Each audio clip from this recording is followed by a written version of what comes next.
This is the Now and the Not Yet Part 3, and it's the shortest one and the easiest one. The last newsletter was, March, talking about February and that season, and so the next natural time for you to get a newsletter would have been Easter. And we were away.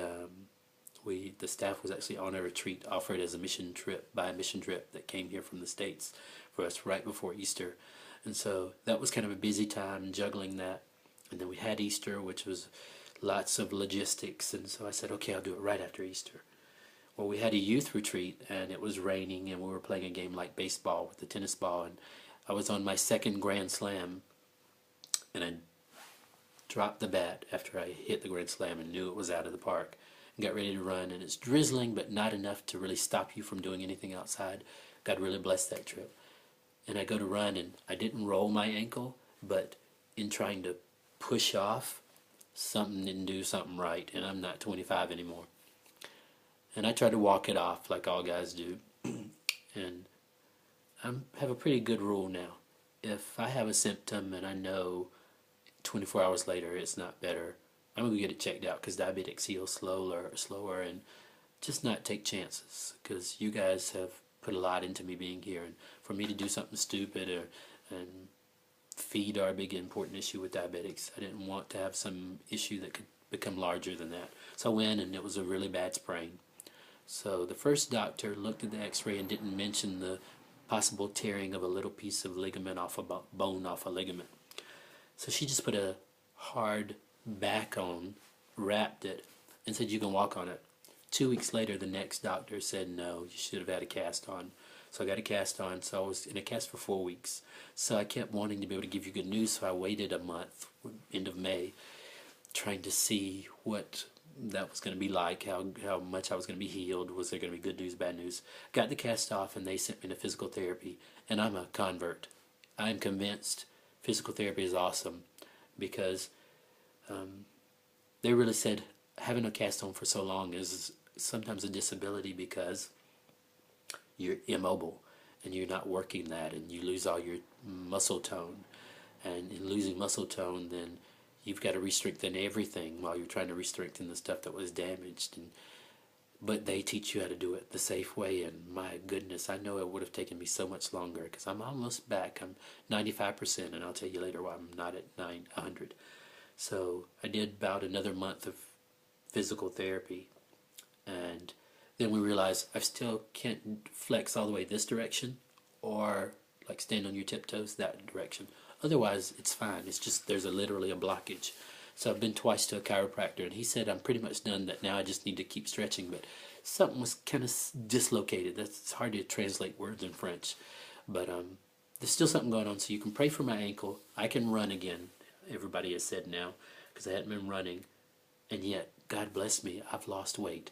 I'm down to 192 or 3. So my next goal is 185 pounds. And then we'll keep going. And to see my abs. I want to see them again. That's my 2 goals. And in doing that, I'll lose all the belly fat that is the highest risk factor for having diabetes. My numbers have been great. Even when I have carbs, like an Italian meal, which I rarely do, I've been eating so well, I check it and it's normal. God is so blessing. And while I was immobile, I couldn't run and do any sports. I lost weight. I didn't gain weight. And now I knew that I couldn't eat the same, so I changed that. But He's been so blessing my health. So I'm so grateful for your prayers, because many of you participate in that.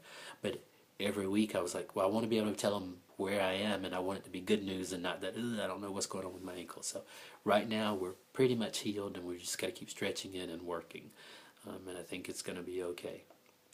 I had all 4 wisdom teeth out on Monday. I woke up and something didn't work right, because all of this was numb and I couldn't move it, and it was like Will Smith and Hitch. And I was like, oh my goodness, I can't show this to anybody. But my cheeks were not really swollen, because somebody told me a home remedy to take the week before, during, and after that prevents swelling. And this is only 4 days later, and it's almost gone, and the things have fallen out that are supposed to fall out the packing. And I ate fries today for solid food. But numbness, complete numbness here, and in all 4 points where they were supposedly to have given me a shot.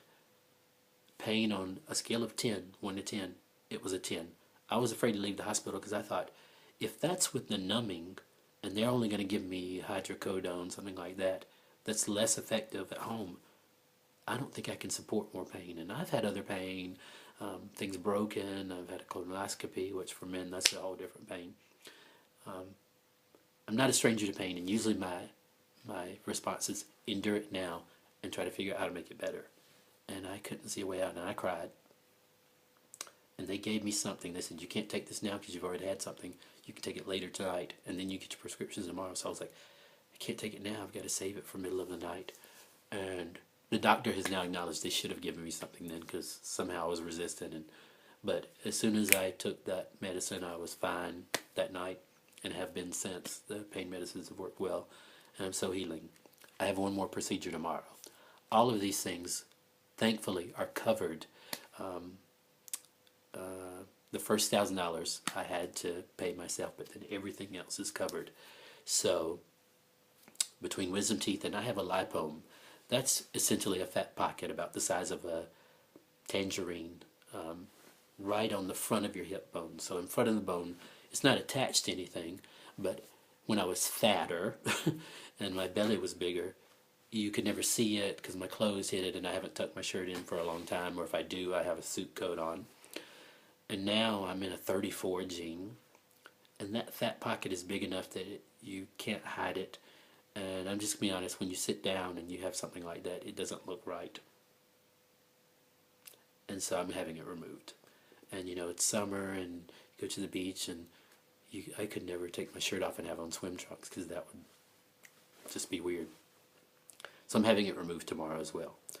So you can be praying for that. They put me asleep Monday, and they'll put me asleep again tomorrow. And I'm not nervous. It's going to be easy. So just pray for that. That's the last thing I'm having done, and then I have 3 weeks of camp.